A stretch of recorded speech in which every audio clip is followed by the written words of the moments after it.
Hey there, Red Unions. It's Mayor Ken coming at you again with another post-council interview today. It's always a pleasure. I have to say, I hope I never take these interviews for granted because it's always a pleasure to be able to tell you what we've been doing in council and why we've been doing it. So today I'm joined by a great friend and colleague, Deputy Mayor Victor Doerksen. Victor, great to have you along today. A couple of fine gentlemen here are going to be interviewing us, and I'd just like to say, I came from the Power of One today. It was a huge community gathering today on racial discrimination and some of the social challenges that affect our community. And it's so encouraging to be here downtown today at the African Caribbean Canadian Association with two wonderful Red Deerians that are going to take it easy on us, I hope. I hope. But my goodness, you know, we've come a long way, Red Deer, over the years in establishing ourselves as a welcoming community, and it feels really good, that's for sure. So, gentlemen, we're at your service. Okay, thank you for giving me the floor. I have this particular question that I really need you to clarify or also not. At the March 4th meeting, Council was presented with a what we heard report from administration after public consultation and then returned yesterday for the first reading of the land use bylaw. Yes. Mayor Johnson, what are the key elements the new land use bylaw will focus on? Well, the land use bylaw, you know, and it's a great question, thank you. The land use bylaw is a bit of an intimidating document. You know, council got an 1,100-page agenda over the weekend. You know, it was about 5-6 inches deep, you know, so just visually it can be very intimidating. However, it does contain, and it hasn't been updated, by the way, in over 20 years, so, but it does contain some key elements. So the first thing I'd like to say about it is it's really a made in Red Deer document. So in other words, it doesn't take necessarily what works in Halifax or what works in Fort McMurray and so on, and suddenly we bring it to Red Deer and we think it'll work here. So it's a made in Red Deer document. What it does speak to in very definitive terms is housing density, which is just another word for getting more people in the same space. And cities grow best that way when we densify the population. So it's going to retain what are called character statements for the older neighborhoods. It's going to focus on cutting red tape. It's going to focus on quicker turnaround times for development permits and area structure plans. It's certainly going to have that. It's going to give more freedom of housing choice to Red Deerians and to those folks that are looking, for example, at setting up secondary suites or duplexes, for example. It's certainly going to feature that.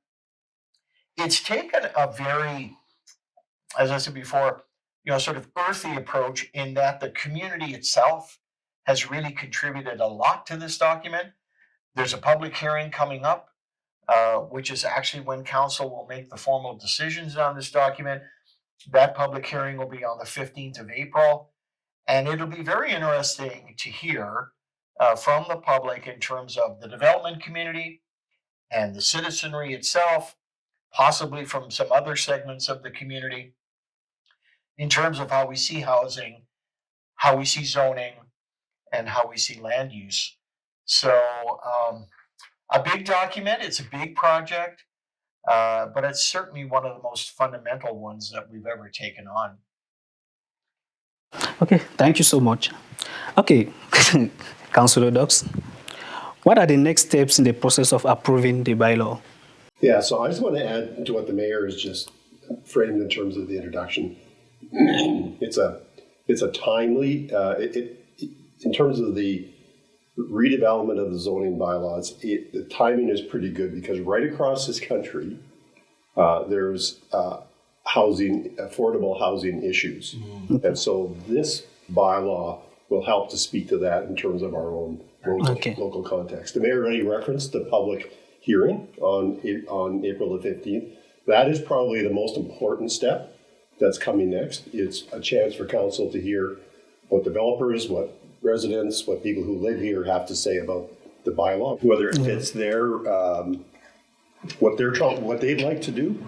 And so from that, council will take away that information, perhaps propose some amendments to the bylaw in terms of what doesn't fit or what does fit. And then, so at second reading, we may do some amendments, and then we do third reading to pass the bylaw. But after that actually is another important step, because until you actually put the bylaw into work, we're going to find some things that maybe we didn't get quite right. And so we'll have that opportunity to come back in 3 months, make some adjustments if it's necessary. Right. So that's an important part of the whole process, because this is a big deal. So thanks for the question.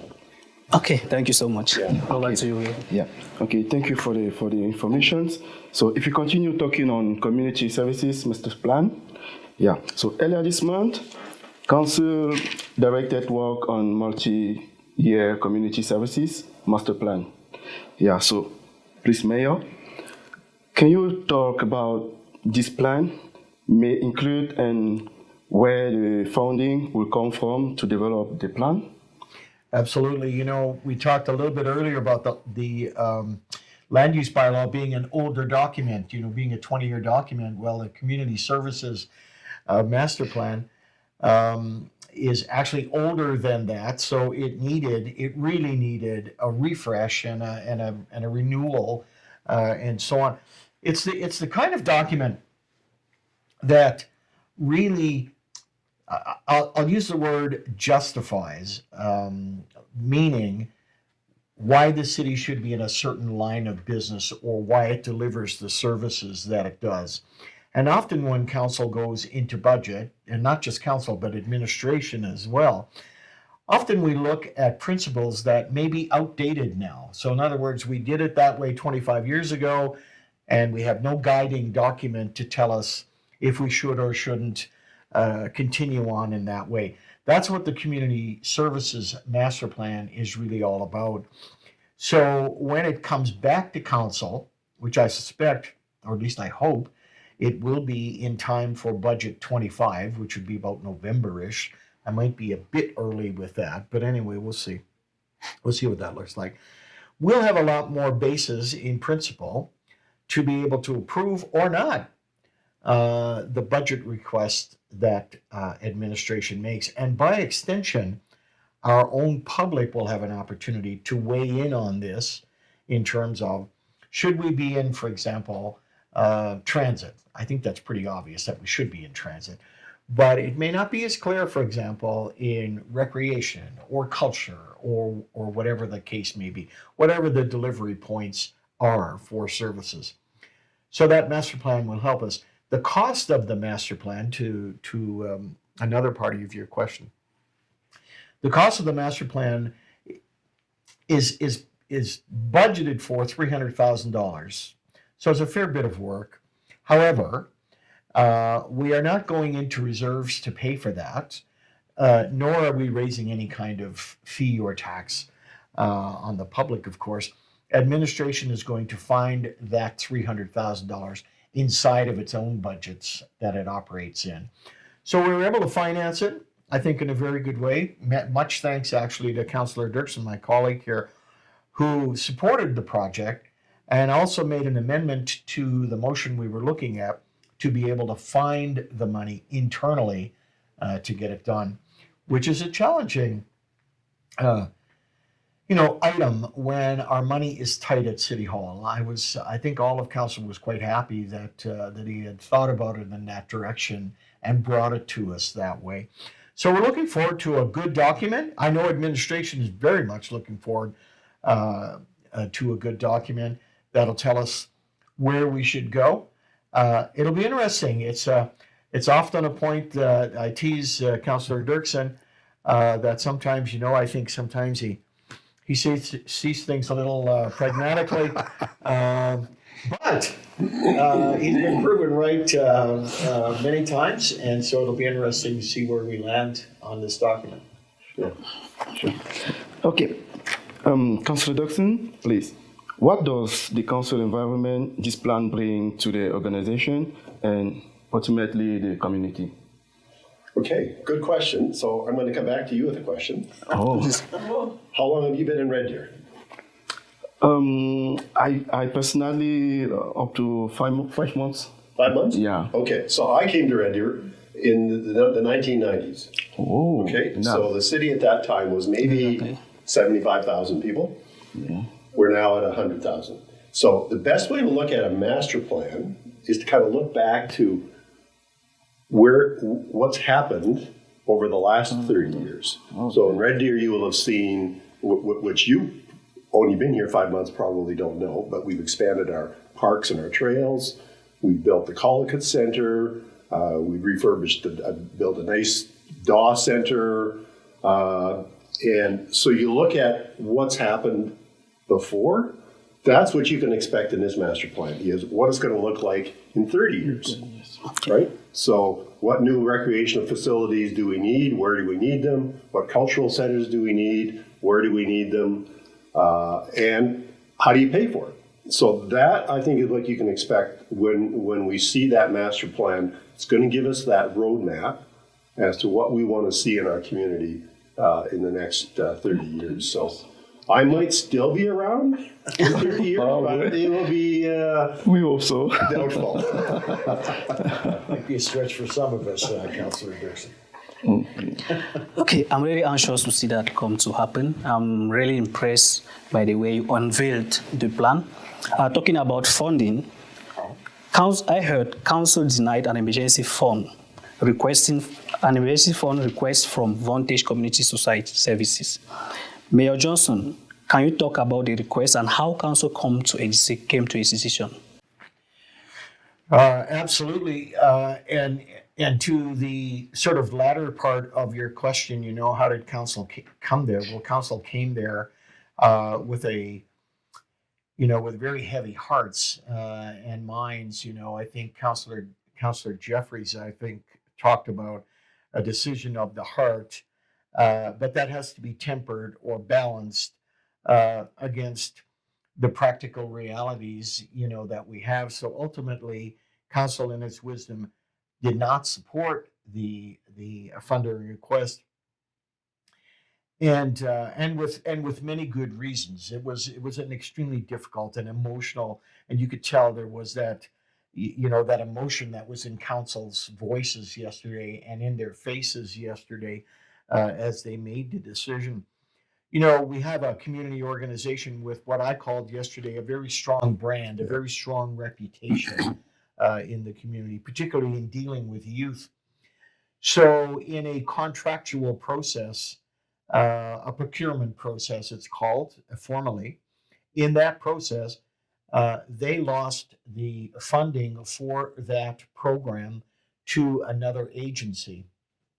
Unfortunately for administration and for council, because of contract negotiations between the province of Alberta and this agency, the agency couldn't be named, nor could the scope of the contract really be sort of outlined. We were comforted as a council that the funding for services was not cut. So in other words, the province is providing funding for services. Will it be the same program as Street Ties?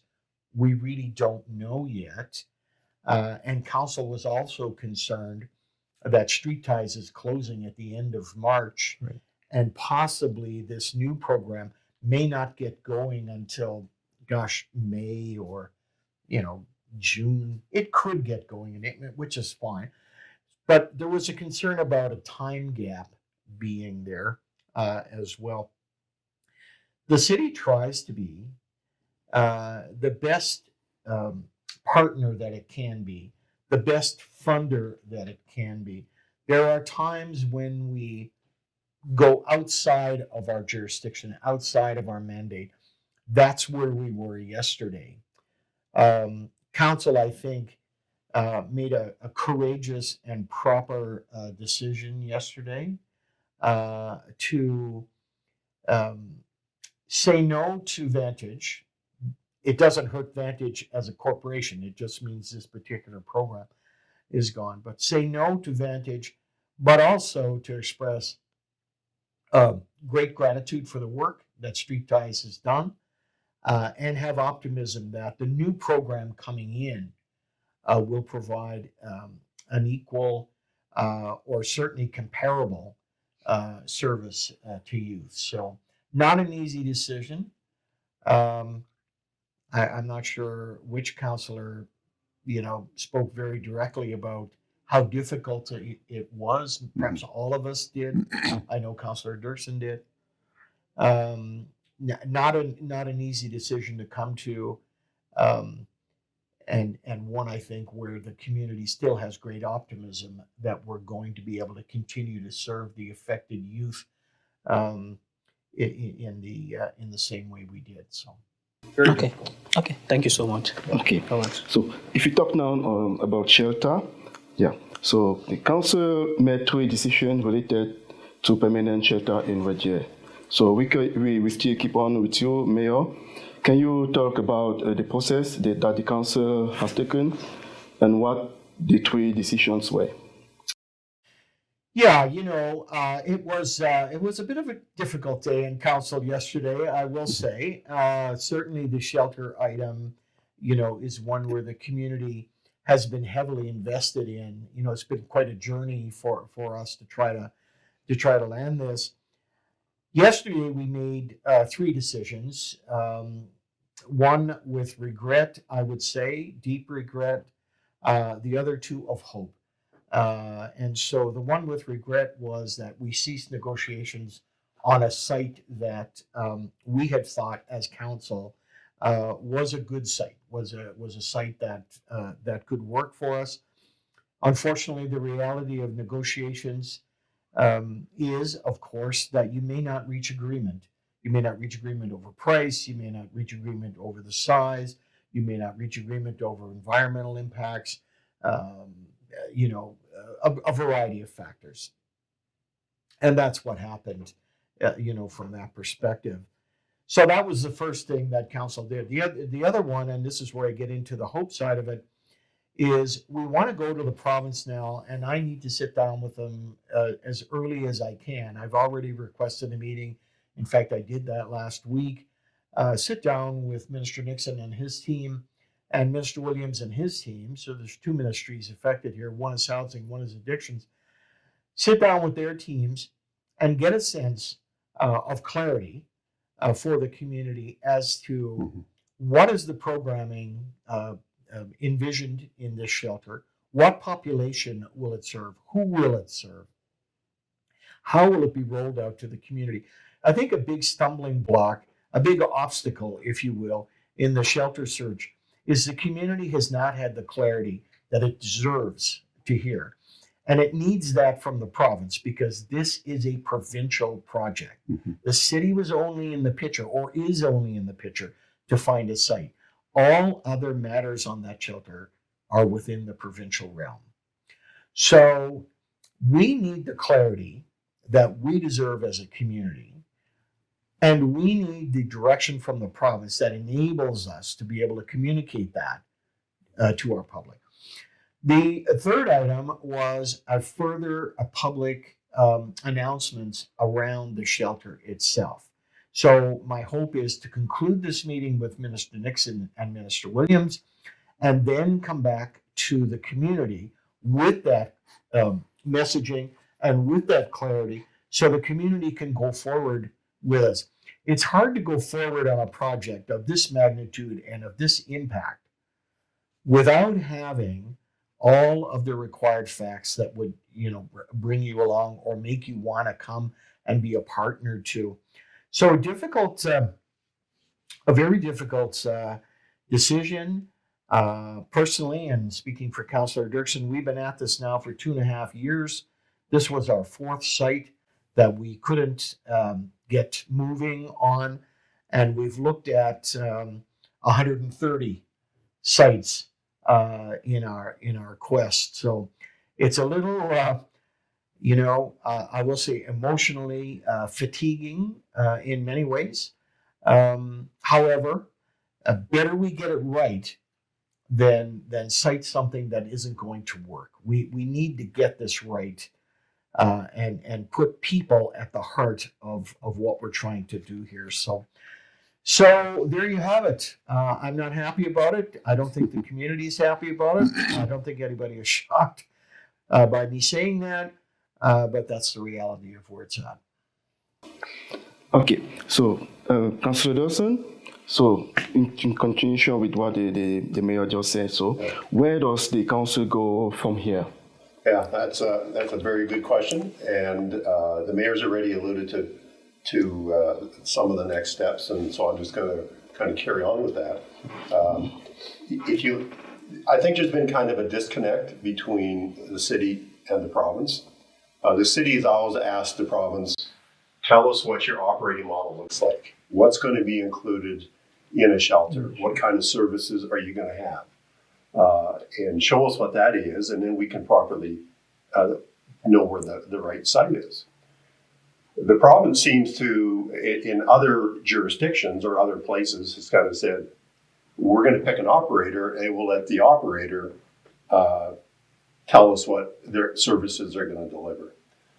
So some of the operators that we're familiar with would be Mustard Seed or Hope Mission or Safe Harbor, all different kinds of operators that could give us a model. So I think the obvious next step, which the mayor's alluded to, is to sit down with the province and say, we need some understanding here between what you want and what we want to move this forward. Now, council hasn't set a particular direction, but I can tell you for myself,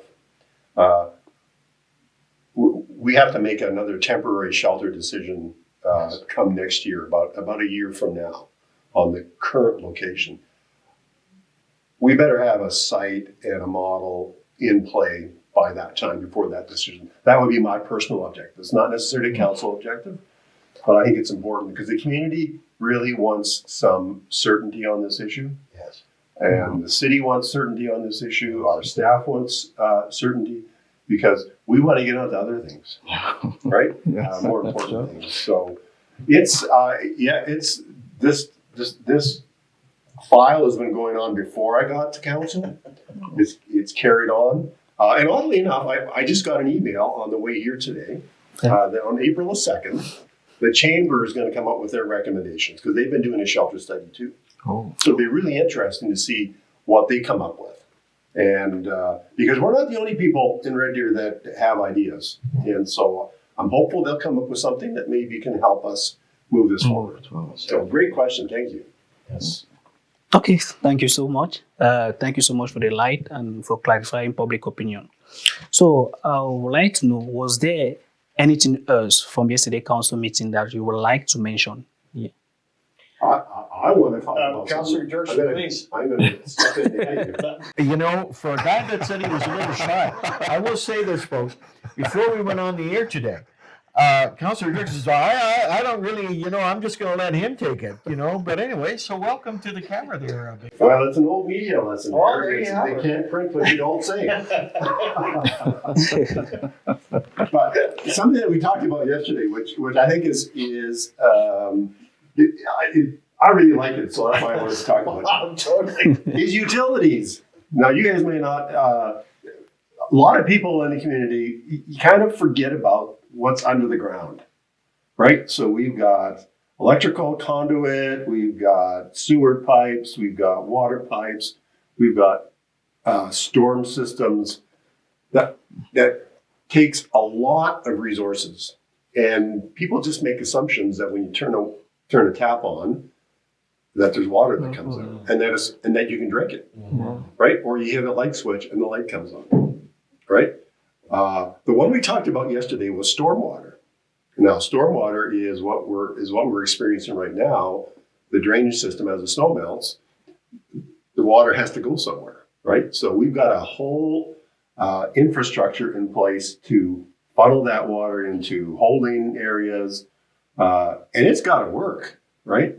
When you have big events, you can see how quickly it can back up in some areas and people's basements get flooded. So that infrastructure takes a lot of money. Right now, we fund it out of tax supported money. In my view, and council hasn't landed on this yet, but again, so I'm giving you my view, it belongs in a utility. So whether it's part of the wastewater water utility or its own utility system, it's kind of a user pay system that ultimately it's the same taxpayer, it's the same person that pays, but it's segregated into a fund that says we got to save this much capital to replace the old stuff to make sure it still works and to build any new things that are there. So we're going through a review of all of our utilities, and this is what municipalities should be doing. So I was pretty excited to get into that conversation. We've got a lot of work to do on it, and it's one of those files that you got to get it right. You have to get it right, and I will say, Councillor Dirksen, you were quite excited yesterday, quite animated. That hasn't stopped today, which is great to see. This is a big file. One thing I'd like to mention yesterday was, and then I'll sort of typically I end with a little bit of a community message, and folks out there will know this, but. So one thing I wanted to mention was we had the Central Alberta Humane Society come to council yesterday, Right. Looking for loan deferral. So essentially, they owe the city about $500,000, down from a little over $1 million back several years ago. So they've got the loan halfway paid, but they've fallen on a difficult financial time post-COVID, with a lot of people returning their pets and not a lot of people taking them back out or adopting them back out. So they have a cash flow problem. And we also heard yesterday at council that their donations are down 40% since COVID. So when you think about that, that's over the last 3 years, their donations have decreased. There are reasons for that. We're all watching our pennies a little more closely. Inflation is higher, interest rates are higher, and cost of utilities, cost of groceries, all those things. But I will say, Red Deer, this is a time for you to get down to your Humane Society, to check out the great work they do, to help them in their fundraisers, to drop a check off at the office if you can, to foster or adopt a pet if you can, but certainly to talk to the staff there and get an idea of the struggle that they are going through.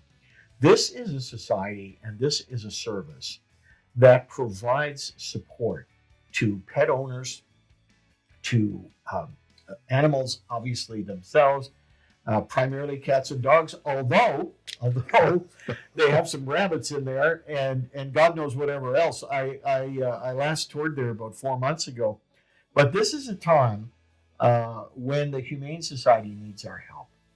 And if you can get down to the Humane Society and support them in any way over the next month or two, I know they'd be appreciative. Volunteer there, take some of the stress off them. Give them gifts in kind of pet food or whatever the case may be, something to alleviate the struggle that they're going through. It's a noble piece of work they do, and Red Deer is a better place because of the work that the Humane Society does. So this is Mayor Ken signing off after what I would call a difficult council meeting yesterday, but of course with great council support like Councillor Dirksen here, it makes the job go easier. Come and see us in a few weeks. We'll be back at the council table and looking forward to seeing you in this great city.